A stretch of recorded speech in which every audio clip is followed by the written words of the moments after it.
Hi everyone, Amit here. Welcome back to Food Culture Knowledge. Thank you for tuning in as always.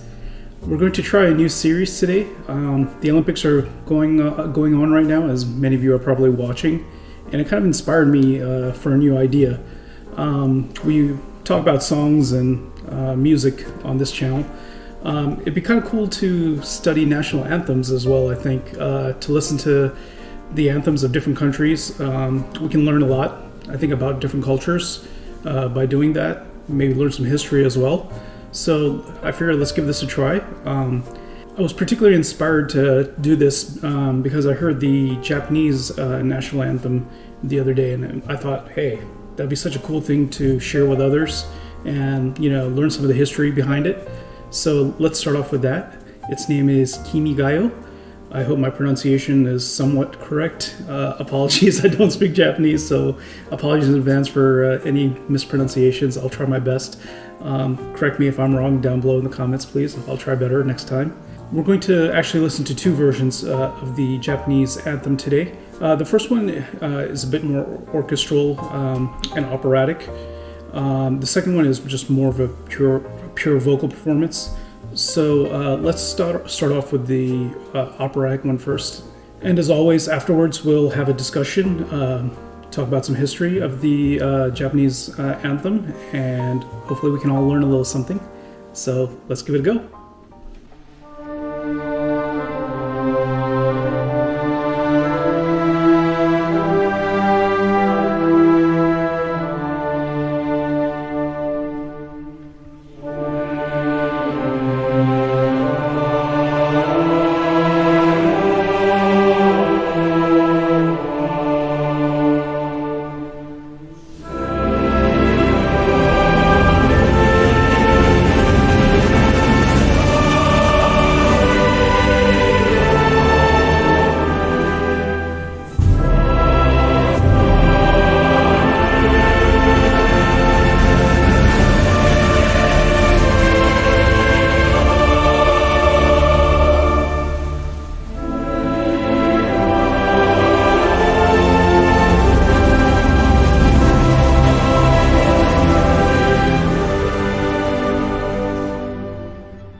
Now let's listen to the second one, which is a bit more of a pure vocal performance.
My God, that's beautiful.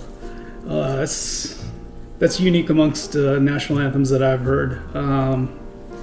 They're usually very, I guess, rousing, very militaristic, usually in sound. You know, it's to get people to feel patriotic in a very, I guess, open sense. But this one's different. It's so beautifully Japanese. I enjoy, watching Japanese films, so I have a little bit of idea about, Japanese art. I'm not an expert by any means, but I do have a little idea, and it feels to me that's a perfect distillation of, Japan right there and its culture. It's solemn and introspective. and I would say even vulnerable.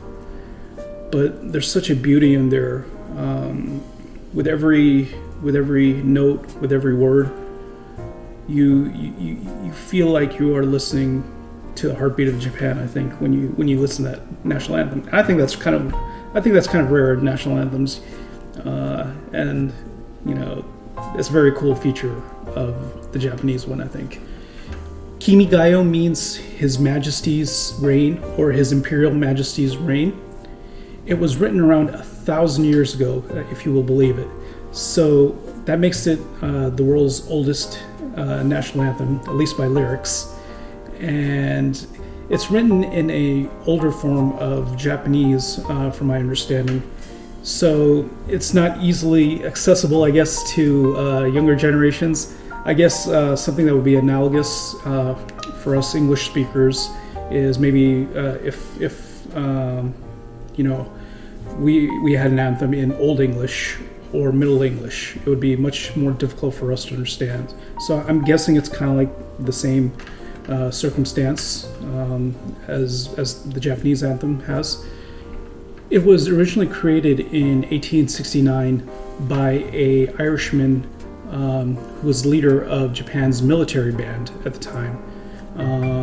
Japan had no national anthem then, so he decided that they needed one. So he came up with the music for it, and someone else chose the actual lyrics, and they found this old poem and applied the lyrics to the national anthem.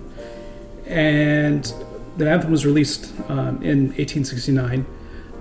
However, I think a lot of the Japanese leadership felt like it lacked the necessary feel to be the Japanese national anthem.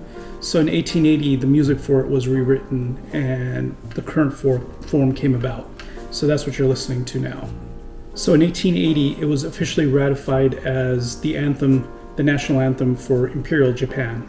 And it continued to be so until World War II. Now, once Japan switched to a parliamentary democracy, it had no official anthem post-World War II.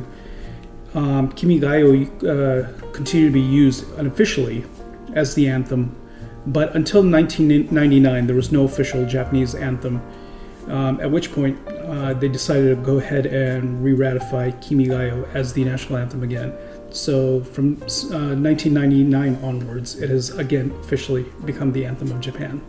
Now, there was some controversy apparently with it being adopted as the national anthem in post-World War II Japan, as the song is about wishing for the emperor's long reign. And many people felt that that was inappropriate for a democratic country to have as its anthem.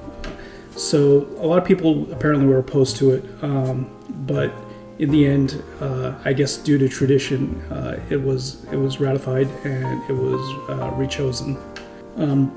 Regardless of the message that people feel is behind the song, behind the lyrics, I think it's beautiful.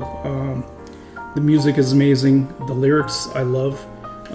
As some of you know, and maybe those who are watching the channel for the first time know, I consider myself a writer at heart, so I appreciate wonderful writing like this, and the simplicity is just beautiful. I love it. That's what a national anthem should be, in my opinion. It should show you the soul of a people, show you the soul of a nation, and I think that's what it does for Japan. This song really does it. Most countries have, in my opinion, very loud anthems, very bombastic, but very, very few have such understated ones that allow you to really see into the people who created it, and I think you can see it with this one. But I love the message of the lyrics about growing from something small into something greater over the passage of time, and the concept that it's not just about one generation or two generations, it's about the whole, and having that patience to think of your society like that. I think that's beautiful. So I'm a big fan of I think that kind of poetry, that kind of thought. Overall, well done, Japan. I would give this a 10 out of 10. I think it's everything a national anthem should be. So great job. I hope you all enjoyed this exploration with us today. I hope we can make this a new series. Let me know your thoughts on this, if it's worthwhile to do. Any improvements that I can make. Always, I'm receptive to any ideas, so please let me know. I appreciate all of you watching as always, and till the next one. Please honor us by hitting that subscribe button if you like this video.